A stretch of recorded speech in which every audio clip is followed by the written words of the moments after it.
dajoo tax ñu daje tey moo doon pour woo population Kayar yëpp ñu ñëw teew ndax coow bi ak wax ji bari na ci gaz pétrole mais ñu bari dañuy wax di wax rek te xamuñu li wax lu mu doon.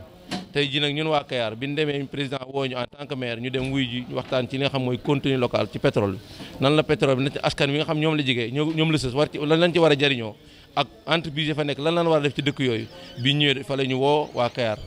ñoom ñëpp ñu toog ñu woo ko xam ne nii xam-xam màcc na ci loolu am na lu mu xam ci loolu dund na ko jàng na ko pour ko defee moom mu wax waa Kayar pétrole bi gaz bi nga xam ne moo feeñ Kayar lan lañ ci war a xaar ak xale yi nga xam ne ñooy ay ndaw lan yenn possibilité am pour pétrole boobu ñu mën ci am ay formation bu ëllëg bu ko defee ñoom bala ñuy jël kenn mën leen a jël mais kon li ñu wax sànq bala nga naan naam na fa te donc ñun li ñuy waxaat encore di ko jiital ci seen wax mooy li ñu bëgg mooy xale yi ñu former leen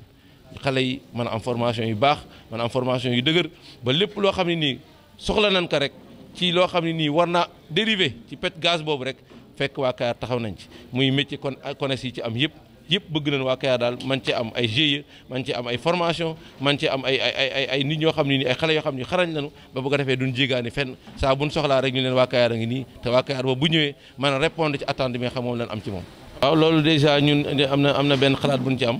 parce que am na ay institut comme IMEM yoo xam ne signé na ñoom convention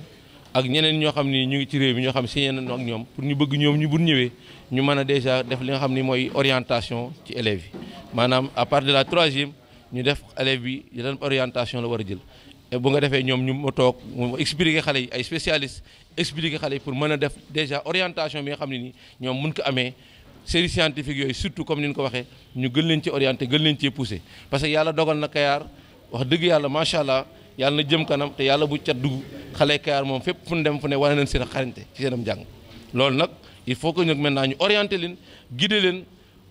organiser leen pour que ñoom ñu xam ni fii mooy yoon wi fii du yoon wi te yoon yooyu nag incha allah nan woo comme ni ñu defee nii tey woo élèves yi woo étudiants yi comme amicale des étudiants ñu ngi fi ñu woo leen woo élèves yi ñoom étudiants yi ñoom ñëpp ñu toog ñu def une journée comme ça ñu wax seen orientation nan lañ war a tëddee nan lañ war a xalaate nan lañ war a defee bu ko defee ñu mën leen a teg yoon woo xam ne nii bu ëllëgee kenn ku nekk di nga xam ni yoon wi la teg mooy yoon wi baax muy maanaam les séries scientifiques yooyu.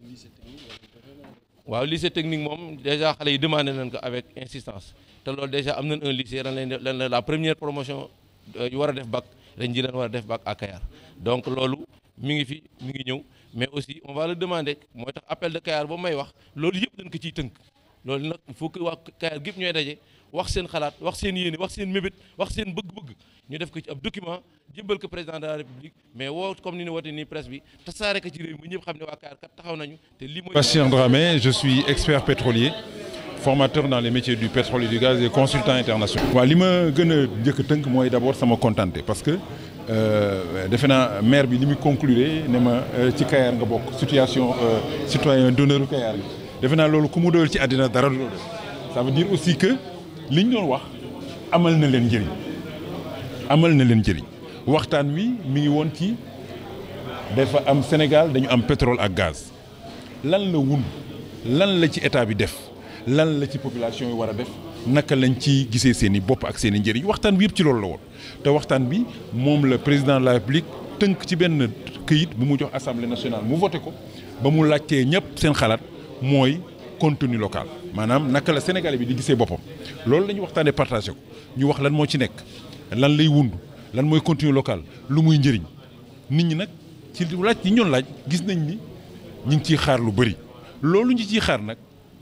ñoom ñoo ci war a njëkk bi mooy taxaw tem boole ñëpp nag bañ a beddi kenn ni ko maire waxee sànq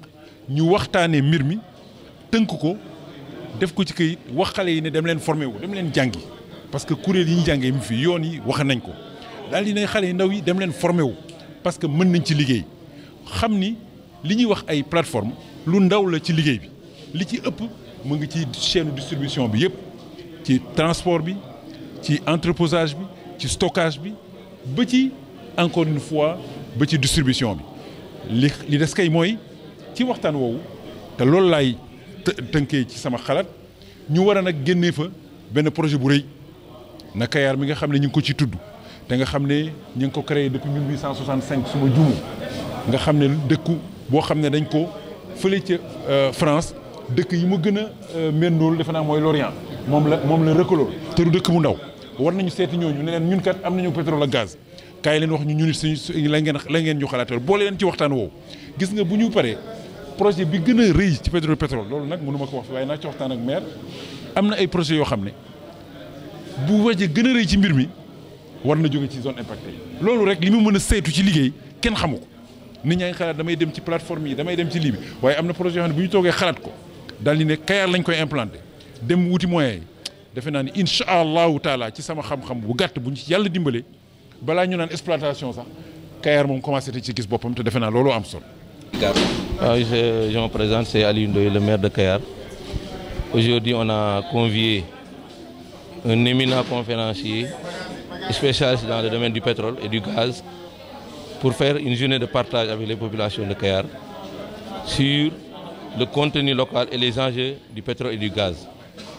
Parce qu'il fallait d'abord, pour nous,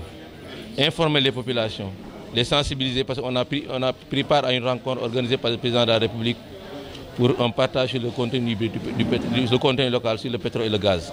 Donc cette rencontre-là, il fallait faire la restitution. Mais étant donné qu'on n'a pas les compétences et les capacités requises, on a choisi un conférencier pour nous le faire. On a invité toutes les couches de la population de Kayar pour les informer, les sensibiliser, pour qu'ensemble, on puisse préparer un document et faire l'appel, ce qu'on va appeler l'appel de Kayar par rapport à ce gaz-là qui va impacter directement les populations de Kayar, c'est-à-dire les pêcheurs, les agriculteurs et toute la population de Kayar. L'appel de Kayar, qu'est-ce que ça symbolise? Ça va symboliser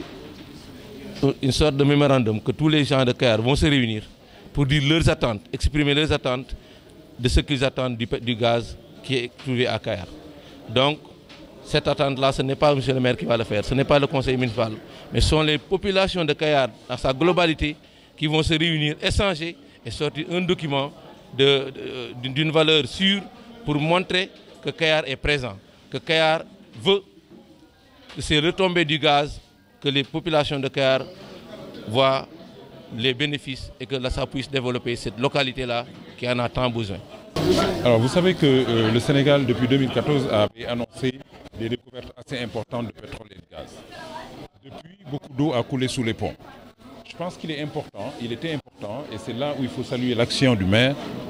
de pouvoir sur les zones qui seront éventuellement impactées,